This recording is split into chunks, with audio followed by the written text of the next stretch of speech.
3 মাস পর জিমে গিয়ে তো আজকে আমার অবস্থা খুব খারাপ। তো এবার থেকে ভাবছি ডেলি ভ্লগ আপলোড করব। তো সকালে স্টুডেন্টদের ক্লাস করিয়ে নিলাম।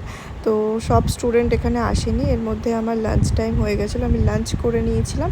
আর এখানে বোঝাতে বসেছিলাম যত রাজ্যের প্রোডাক্ট, কারণ সব প্রোডাক্ট এই যেহেতু ব্রাইডাল সিজন ছিল সব ব্যাগের মধ্যে ছিল। তো এদিক ওদিক ছড়ানো ছিটানো ছিল, সেগুলোকে মুছে সুন্দর করে আমি গুছিয়ে গাছিয়ে রাখছিলাম। আর এখানে ক্লাস করাচ্ছিলাম ওদেরকে।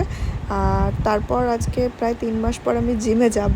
এতদিন অফ ছিল, টাইম পাচ্ছিলাম না। যাই হোক, জিমে গিয়ে দেখি অনেক কিছু চেঞ্জ হয়ে গেছে। লাইট ফাইট অনেক ইকুইপমেন্টও অ্যাটাচ হয়েছে। তারপর লাইট সেট আপগুলো দেখি অনেক চেঞ্জেস হয়েছে, নতুন নতুন।